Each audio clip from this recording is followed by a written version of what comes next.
Pada video ini kita akan membahas tentang limit yang merupakan salah satu pengantar kalkulus yang paling penting. Contoh begini, misalnya ada fungsi dari x kuadrat minus 1 dibagikan dengan x minus 1, di mana x adalah anggota bilangan real. Nah, ini kalau kita coba masukkan nilai 1 ke dalam persamaan ini, jadinya adalah 1 kuadrat minus 1 per 1 minus 1 sama dengan 0. Dan ini artinya kita nggak tahu persisnya ini sebetulnya berapa.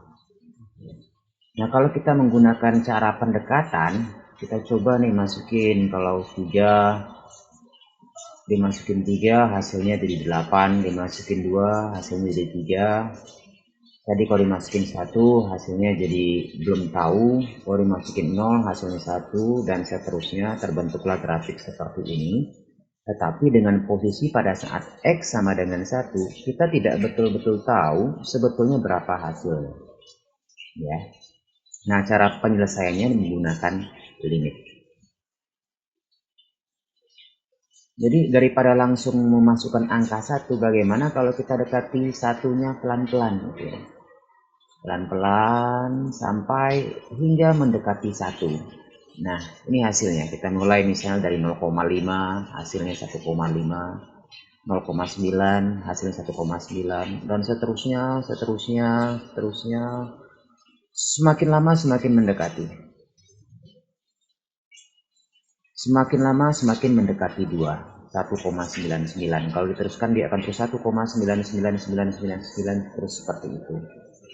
Jadi, pada saat X sama dengan 1, sebetulnya memang kita tidak tahu persis jawabannya apa. Tetapi dengan pendekatan, sepertinya hasilnya adalah 2. Jadi, cara menyatakannya adalah limit dari persamaan X kuadrat minus 1 dibagikan dengan X minus 1, X mendekati 1, ya, selama dengan X mendekati 1, hasilnya adalah 2. Atau secara matematis dituliskan seperti ini, limit X mendekati 1, X kuadrat minus 1 per X minus 1 sama dengan 2.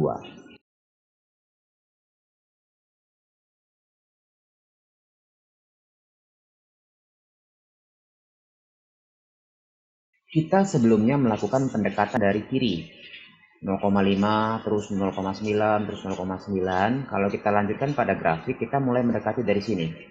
Kita mendekati dari 0,5. Dari 0,5 terus sampai ke sini. Kita dekati, hasilnya mendekati 2.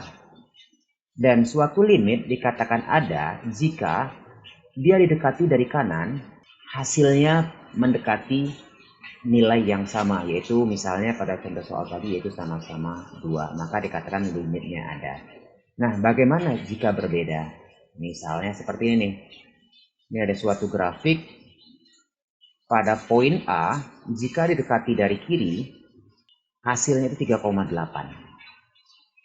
Tetapi jika didekati dari kanan, hasilnya adalah 1,3. Maka dikatakan bahwa limitnya tidak ada. Yang ada adalah limit X mendekati A minus, ini dimaksudkan didekati dari kiri. Kemudian limit X mendekati A dari kanan. Jadi limit X mendekati A dari kiri adalah 3,8. Sedangkan limit X mendekati A dari kanan itu adalah 1,3. Limit tidak perlu digunakan jika hasilnya memang ada. Jadi nggak perlu dituliskan misalnya gini nih, misalnya limit X plus 1, di mana X mendekati 1. Itu sudah pasti 2. Jadi sebetulnya nggak perlu dituliskan pakai limit seperti ini. Limit ini digunakan pada saat bertemu dengan fungsi. Kalau diselesaikan dengan secara langsung, hasilnya tidak ditemukan. Limit tak hingga. Misalnya contohnya 1 per tak hingga. Ini kita nggak tahu hasilnya berapa. Yang bisa kita lakukan adalah mencoba mendekati dengan pendekatan 1, 2, 4, 10, dan seterusnya. Dan hasilnya terlihat semakin mendekati 0. Seper tak hingga ini tidak bisa dikatakan hasilnya 0. Jadi kalau tabel ini digambarkan ke dalam bentuk grafik, bisa kita lihat bahwa dia akan semakin besar X-nya, dia akan semakin mendekati 0. Dan sebetulnya bisa dikatakan dia tidak pernah menyentuh 0, tetapi mendekati 0. Jadi bisa dinyatakan bahwa limit X mendekati tak hingga seper X sama dengan 0. Ya, bukannya seper X seper tak hingga sama dengan 0, tetapi limit seper X sama dengan 0. Solusi dari limit dapat ditemukan dengan banyak cara yang melibatkan beberapa pengetahuan aljabar. Ini contohnya seperti yang pertama tadi, limit X kuadrat minus 1 per X minus 1 secara aljabarnya diselesaikan dengan cara faktorisasi. X2 kuadrat minus 1 itu kalau kita faktorkan adalah X plus 1 dikalikan dengan X minus 1. Ya, jadi kalau kita kalikan X kuadrat terus minus X tambah X jadi 0, kemudian 1 dikali 1 jadi minus 1, sehingga hasilnya adalah X kuadrat minus 1. Kemudian kita masukkanlah ke dalam persamaan limit ini. Jadi limit X kuadrat minus 1 per X minus 1, X mendekati 1, jadi ini adalah X plus 1 dikali X minus 1 per X minus 1. X minus 1 dan X minus 1 sama, jadi bisa saling menghilangkan.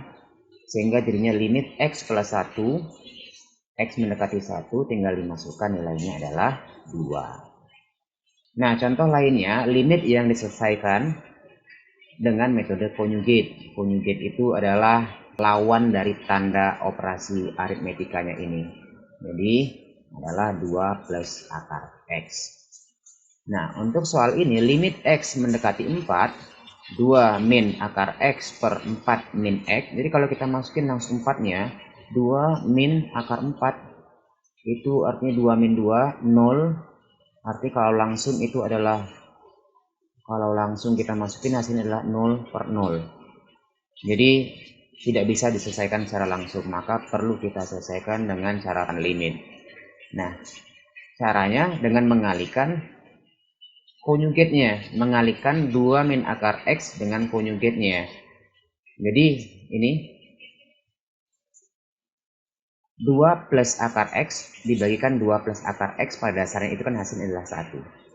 Jadi pecahan konjugat dari 2 min akar X ini tidak mempengaruhi hasil dari persamaan ini. Kemudian hasilnya sama dengan 2 pangkat 2 min akar X dikuadratkan, akar X dikuadratkan, X-nya akan akarnya akan saling menghilangkan. Jadi hasilnya adalah 2 pangkat 2 min X ya, 2 pangkat 2 min X. Jadi 2 pangkat 2 adalah 4. 4 min X dibagikan dengan 4 min X dikalikan 2 ditambah akar X. Ini saling menghilangkan.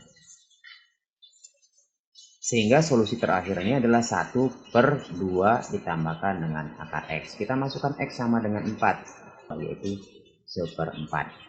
Sehingga himpunan penyelesaiannya untuk persamaan ini, limit X mendekati 4 dari persamaan 2 min akar X per 4 min X itu adalah sama dengan 1/4. Selanjutnya adalah limit tak hingga dari fungsi rasional. Yang dikatakan fungsi rasional itu adalah pembagian dari dua polinomial. Polinomial itu misalnya X pangkat 5 plus BX pangkat 4 dan seterusnya. Di sini contohnya untuk polinomial Px adalah misalnya X pangkat 3 plus 2X minus 1. Kemudian untuk polinomial X-nya adalah 6X pangkat 2. Bagaimana hasilnya kalau kita dekati dengan limit X mendekati tak hingga? X pangkat 3 ditambah 2X minus 1 per 6X pangkat 2, di mana X-nya mendekati tak hingga. Berapa hasilnya ini? Kalau kita selesaikan secara langsung, ini kan hasilnya tak hingga per tak hingga.